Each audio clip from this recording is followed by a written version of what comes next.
বর্তমানে আমার সামনে বড় পরিমাণ ঋণ থাকায় এবং আমার আর্থিক অবস্থা খারাপ থাকায় আমি এখন জাকাত দিতে অসমর্থ।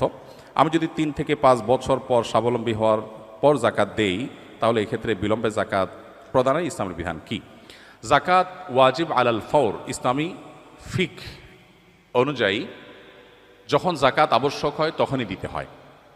যদি আপনার মনে হয় যে এখন জাকাত দেওয়ার মতো ব্যক্তি আপনি খুঁজে পাচ্ছেন না বা আরও উপযুক্ত ব্যক্তি পাবেন, তাহলে টাকা আলাদা করে রাখলেন, হিসাব আলাদা করে রাখলেন, একটু পরে দিলেন, ঠিক আছে। বাট শুধুমাত্র আমার এখন দেওয়ার মতো টাকা নেই, এই অজুহাতে আপনি জাকাত 2-4 বছর পিছাতে পারবেন না। আপনার 8 ভরি স্বর্ণ থেকে খুব সামান্য পরিমাণ বিক্রি করলে কয়েক বছরের জাকাতের টাকা হয়ে যাবে। আমরা বেশিরভাগ মানুষ চাই আমারটা আমার কাছে থাকুক, আমি এক্সট্রা ফাওটা দিয়ে কোনো রকম জাকাত দেওয়ার চেষ্টা করব। অনেক লোক বলে হুজুর ঋণ পরিশোধের আমল শিখায় দেন। আমি বলি ঋণ পরিশোধের আমল হলো স্থাবর অস্থাবর সম্পত্তি বিক্রি করে ঋণ দিবেন, এটা হলো ঋণ পরিশোধের আমল।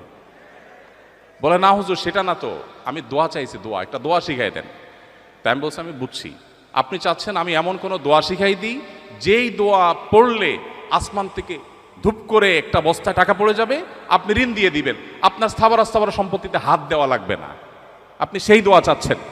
মুহাম্মদ সাল্লাল্লাহু আলাইহি ওয়াসাল্লাম সেটা আমাদেরকে শিখান নাই। তিনি শিখিয়েছেন আমি ঋণগ্রস্ত, আমার সর্বশেষ সম্বল বিক্রি করে তারপরে যখন আমি পারছি না তখন আমি আল্লাহর কাছে, তার আগে এবং তখন আল্লাহর কাছে হাত পাতবো। কিন্তু আমরা চাই আমার সব ঠিকঠাক থাকুক, আমি ফাওটা দিয়ে কোনো রকম জাকাত দেই বা ঋণ দেই। এটা মুসলিম সুলভ চিন্তাধারা বা মানসিকতা নয়। নবী সাল্লাল্লাহু আলাইহি ওয়াসাল্লাম বুখারীর হাদিসে বলেছেন কিয়ামতের আলামতসমূহের মধ্যে থেকে একটা হলো জাকাতকে মানুষ জরিমানা মনে করবে, দণ্ড মনে করবে, দিতে চাইবে না। জাকাত দিতে পারা তো সৌভাগ্যের, তো আমার আখিরাতের অ্যাকাউন্টে জমা হচ্ছে, আমি সওয়াব পাবো। তাহলে সেক্ষেত্রে আমার কেন সামান্য অংশ বিক্রি করে দিতে কার্পণ্য হচ্ছে বা দ্বিধা হচ্ছে? এটা করা উচিত নয়। অবশ্য মেয়ে এখানে প্রশ্ন বোঝা যাচ্ছে না, আপনার স্বামীর ঋণ আছে তাতে আপনার কি? আপনার স্বামীর ঋণ আছে তাতে আপনার কি? মুশকিল হলো স্বর্ণের মালিক আসলে কি এটা ক্লিয়ার না। এটা কি নারী নিজে না তার স্বামী?